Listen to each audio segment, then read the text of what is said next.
Would you believe me if I told you that you could make the strongest material known to man in just a few minutes, and all you would need is a pencil and Scotch tape? I know it sounds like a scam, but I promise it's not. You see, pencil lead is not made of actual lead, but of graphite, which is composed of thousands upon thousands of atomic layers of carbon. For decades, scientists speculated that if they could somehow reduce those thousands of layers of graphite into just a single layer, called graphene, then it could be one of the strongest materials possible. But unfortunately, scientists couldn't figure out a way to make it, until someone thought of using Scotch tape. Whenever you write with a pencil, graphite breaks off from the tip and is left behind on the paper. So all of these markings represent thousands of layers of carbon.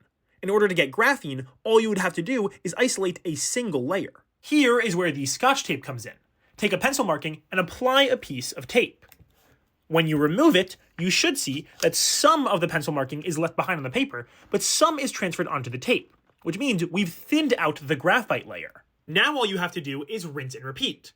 Take that piece of tape and repeatedly stick it against itself, then pull back apart, splitting the graphite layer in two.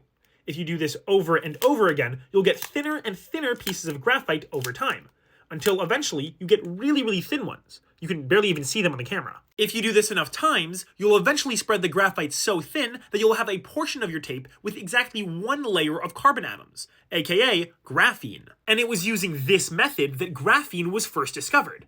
I mean, they had a whole lab setup, and they had a better source of graphite, but they still used the Scotch tape technique. Even modern physics labs today, experimenting with graphene, will use this technique, which I think is so cool.